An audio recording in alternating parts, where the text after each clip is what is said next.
नमस्कार दोस्तों, स्वागत है आप सभी का हमारे इस चैनल गरुड़ धर्मार्थ पर। दोस्तों, अगर आप भी अपनी लाइफ में कुछ नया सीखने की चाह रखते हैं तो इस चैनल को अभी सब्सक्राइब कर लें।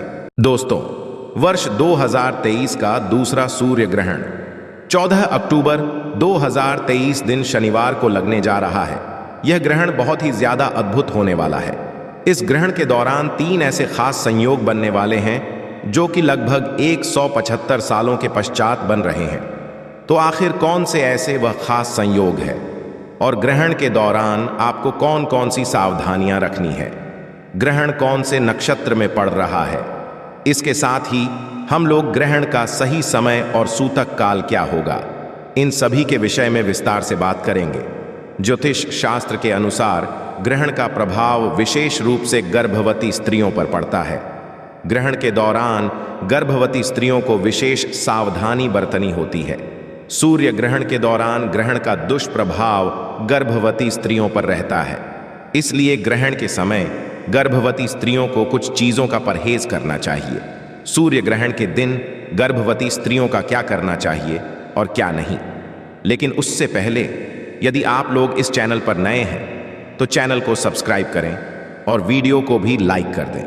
दोस्तों, वैज्ञानिकों के अनुसार सूर्य ग्रहण उस स्थिति को कहा जाता है जब सूर्य और धरती के बीच चंद्रमा आ जाती है और ये तीनों एक ही रेखा में होते हैं। ऐसी स्थिति प्राय अमावस्या के दिन ही पड़ती है। तीनों एक ही रेखा में होने की वजह सूर्य का प्रकाश धरती तक नहीं पहुंच पाता, बल्कि चंद्रमा के द्वारा सूर्य को ढक लिया जाता है।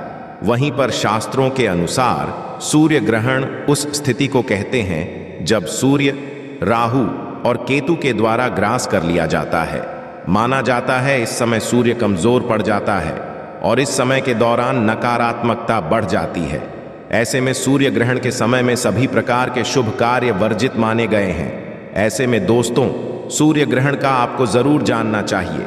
दोस्तों, वर्ष 2023 का दूसरा सूर्य ग्रहण आश्विन मास की अमावस्या तिथि पर 14 अक्टूबर 2023 दिन शनिवार को लगेगा। यह एक वलयाकार सूर्य ग्रहण होगा, जहां एक तरफ 14 अक्टूबर को वर्ष का पहला सूर्य ग्रहण लगेगा, वहीं पर ठीक इसके 14 दिनों के पश्चात 28 अक्टूबर को वर्ष 2023 का दूसरा चंद्र ग्रहण लगने वाला है।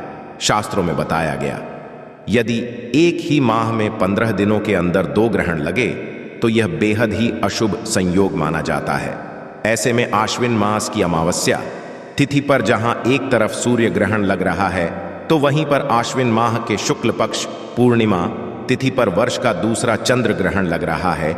ऐसे में यह दोनों ही ग्रहण बहुत ही ज्यादा अशुभ होने वाले हैं और इस ग्रहण में आपको सावधान रहने की जरूरत है। दोस्तों, आपको यह संयोग कई वर्षों में केवल एक ही बार होता है। इस ग्रहण में एक और बहुत ही ज्यादा भयानक खतरनाक संयोग है। दोस्तों, आपको बता दें कि 14 अक्टूबर को दिन शनिवार है और 28 अक्टूबर को भी दिन शनिवार है, यानी कि दोनों ही ग्रहण दिन शनिवार को पड़ने वाले हैं। माना जाता है शनिवार को पड़ने वाला ग्रहण बेहद दुर्लभ होता है। दोस्तों, 2023 का दूसरा ग्रहण इसलिए भी बहुत ही ज्यादा महत्वपूर्ण हो जाता है क्योंकि यह 14 अक्टूबर को लगने जा रहा है और आप सभी कि इसके ठीक एक दिन पश्चात यानी कि 15 अक्टूबर को कलश स्थापना है। दोस्तों, वर्ष 2023 का दूसरा सूर्य ग्रहण कन्या राशि और चित्रा नक्षत्र में पड़ने जा रहा है। चलिए जानते हैं कौन कौन से ऐसे वह नियम हैं जो कि हमें ग्रहण के दौरान मानना चाहिए। दोस्तों, शास्त्रों के अनुसार ग्रहण के टाइम में कभी भी भोजन नहीं पकाना चाहिए और ना ही भोजन खाना चाहिए। इस दौरान पानी भी नहीं पीना। हालांकि जो लोग बच्चे हैं, बुजुर्ग, बीमार हैं, ऐसे व्यक्तियों पर यह नियम लागू नहीं होता है। वह लोग भोजन कर सकते हैं और पानी भी पी सकते हैं। दोस्तों, सूर्य ग्रहण को कभी भी खुली आंखों से नहीं देखना चाहिए। सूर्य ग्रहण के दौरान ग्रहण से बहुत सारी नकारात्मक किरणें निकलती हैं। ये किरणें आपकी आंखों को नुकसान पहुंचा सकती हैं। ऐसे में ग्रहण को देखने के लिए हमेशा ही उचित उपकरणों का प्रयोग करना चाहिए। शास्त्रों में कहा गया है, भगवान की किसी भी चीज और मूर्ति आदि को हाथ नहीं लगाया जाता है। ऐसे में तुलसी के पौधे को भी छूना मना होता है। कहते हैं कि सूतक से पहले ही तुलसी के पत्ते तोड़ लें। सूतक से लेकर ग्रहण समाप्त होने तक तुलसी के पौधे को हाथ भी न लग। चंद्र ग्रहण के दौरान खाने पीने की चीजों में तुलसी का पत्ता रख देने से उस पर ग्रहण का प्रभाव नहीं पड़ता। ग्रहण के सूतक शुरू होने से पहले लोगों को खाने चीजों में खासकर अचार, मुरब्बा, दूध, दही और अन्य खाद्य पदार्थों में तुलसी का पत्ता रख देना चाहिए। ऐसा करने से खाने की चीजों पर ग्रहण का प्रभाव नहीं पड़ेगा। ग्रहण समाप्त होने के पश्चात तुलसी की पत्तियों को भोजन से निकालकर ही भोजन ग्रहण करना चाहिए। दोस्तों, ग्रहण के टाइम में हमें कभी भी किसी सुनसान जगह पर नहीं जाना चाहिए। माना जाता है सूर्य ग्रहण के टाइम में जगहों पर नकारात्मक शक्तियां जैसे कि भूत, प्रेत, चुड़ैल एवं काली शक्तियों का वास होता। दोस्तों, सूर्य ग्रहण के टाइम हमें किसी तिराहे या चौराहे पर पड़ी अनजान वस्तु को अपने घर में नहीं लाना चाहिए। दरअसल ऐसे समय में तांत्रिक लोग अपनी काली शक्तियों को सिद्ध करने के लिए ऐसी जगहों पर रुपया, पैसा, सिक्का छोड़कर आ जाते हैं। ये यदि आप अपने घर ले आते हैं तो यह आपको भारी नुकसान पहुंचा सकते हैं। दोस्तों, उन सूर्य ग्रहण के टाइम में हमें अपने बाल और नाखूनों को नहीं काटना चाहिए। ऐसा करना शास्त्रों में बेहद अशुभ बताया गया है। सूर्य ग्रहण के टाइम में हमें इस बात का ध्यान रखना चाहिए कि हम अपने ये घर में मौजूद पूजा स्थल में प्रवेश ना करें और ना ही हमें मंदिरों में प्रवेश करना चाहिए। इस दौरान निरंतर गायत्री मंत्र का जाप करते रहना चाहिए। दोस्तों, सूर्य ग्रहण के दौरान किसी भी धारदार अथवा नुकीली वस्तु जैसे कि चाकू, कैंची या फिर सुई जैसे उपकरणों का प्रयोग करना चाहिए। इस दौरान कपड़ा काटने या सिलने के लिए सुई और कैंची का प्रयोग नहीं करना चाहिए। इस दौरान फलों को काटने के लिए या फिर सब्जियों को काटने के लिए चाकू का प्रयोग नहीं करना चाहिए। तो दोस्तों, ये सब कुछ ऐसे नियम है जो कि हमें ग्रहण के समय मानना चाहिए। दोस्तों, सूर्य ग्रहण समाप्त होने के पश्चात हमें पानी में गंगा जल मिलाकर के स्नान करना चाहिए। इसके साथ ही हमें अपने घरों में भी गंगा जल का छिड़काव कर चाहिए। यदि दिन का समय है तो भगवान सूर्य को स्नान करने के पश्चात जल अर्पित करना चाहिए। दोस्तों, क्योंकि यह ग्रहण शनिवार को लग रहा है तो ऐसे में इस ग्रहण में दान का महत्व बहुत ही ज्यादा बढ़ जाता है। ग्रहण के पश्चात आपको काली वस्तुओं का दान करना चाहिए, जैसे कि काला कंबल, काला जूता या फिर कोई भी काला वस्त्र आप दान में दे सकते हैं। धार्मिक मान्यताओं के अनुसार सूर्य ग्रहण के दौरान गर्भवती स्त्रियों को ग्रहण नहीं देखना चाहिए। जब भी सूर्य या चंद्र ग्रहण की खगोलीय घटना घटे तो इस दौरान गर्भवती स्त्रियों को भूलकर भी चाकू, कैंची या किसी धारदार चीज का प्रयोग नहीं करना चाहिए। सूर्य ग्रहण के दौरान गर्भवती स्त्रियों को ग्रहण के खत्म होने के पश्चात स्नान अवश्य कर लेना चाहिए। इस बात का ध्यान रखना चाहिए कि ग्रहण के दौरान स्नान नहीं ना करें। ग्रहण काल के दौरान गर्भवती स्त्रियों को केवल दूर्वा घास हाथ में लेकर बैठकर मंत्रों का जाप करना चाहिए। के दौरान गर्भवती स्त्रियों को सब्जी काटना, कपड़े सीना जैसे कार्य नहीं करने चाहिए। इससे गर्भस्थ शिशु को शारीरिक दोष हो सकता है। ग्रहण के दौरान गर्भवती स्त्रियों को सोना नहीं चाहिए। ग्रहण के दौरान खाना पकाना चाहिए और ना ही सजना संवरना नहीं चाहिए।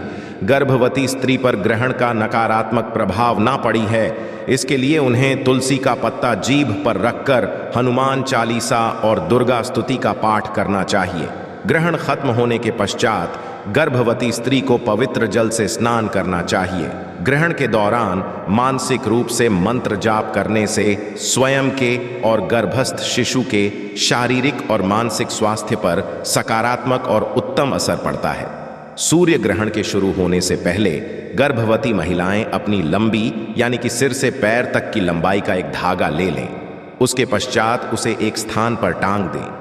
पूरे ग्रहण काल में उसे वहीं रहने दें। जैसे ही ग्रहण समाप्त हो जाए उसे जल में प्रवाहित कर दें। ऐसी मान्यताएं हैं कि इस उपाय के करने से गर्भवती स्त्री और शिशु पर बुरा प्रभाव नहीं होता है। चलिए जानते हैं ग्रहण के सही समय और सूतक काल के बारे में। दोस्तों, सूर्य ग्रहण में सूतक काल ग्रहण लगने से ठीक 12 घंटे पहले शुरू हो जाता है, जबकि चंद्र ग्रहण में यह 9 घंटे पहले शुरू होता है। ग्रहण के सूतक काल के दौरान सभी प्रकार के शुभ कार्य की होती है। इस दौरान देश भर के तमाम मंदिरों के कपाट बंद कर दिए जाते हैं। यदि आपको ग्रहण लगने का सही समय पता है तो आप उसमें से 12 घंटे घटा करके सूतक काल निकाल सकते हैं। दोस्तों, वर्ष 2023 का दूसरा सूर्य ग्रहण 14 अक्टूबर को रात 8:33 से शुरू हो जाएगा और यह ग्रहण लगभग 5 घंटे तक चलेगा।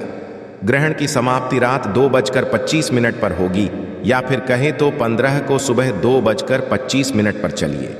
अब जानते हैं यह ग्रहण कौन कौन से देशों में दिखाई देगा। हम लोग इस विषय पर भी बात करेंगे कि ग्रहण के दौरान हमें कौन कौन सी सावधानियों का पालन करना है। दोस्तों, कलश स्थापना से पहले, ग्रहण लगने की वजह से ग्रहण के नियम और भी ज्यादा महत्वपूर्ण हो जाते हैं, और खास करके ग्रहण के पश्चात वाले जो भी नियम है, जैसे कि स्नान दान, यह नियम और भी ज्यादा महत्वपूर्ण हो जाते हैं। आप पूरी तरह से शुद्ध होकर अगले रोज कलश स्थापना कर सके या फिर मंदिरों में पूजा पाठ के लिए जा सके। दोस्तों, ये ग्रहण पश्चिमी Africa, north America, south America, Pacific, Atlantic और आर्टिक में दिखाई देगा। ये ग्रहण भारत में नहीं दिखाई देगा।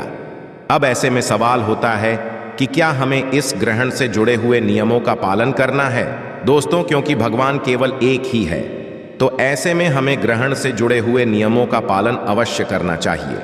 आशा है कि आज की इस प्रस्तुति में बताई गई जानकारी आपको अच्छे से समझ आ गई होगी। वीडियो अच्छा लगा हो तो एक लाइक अवश्य कर दें।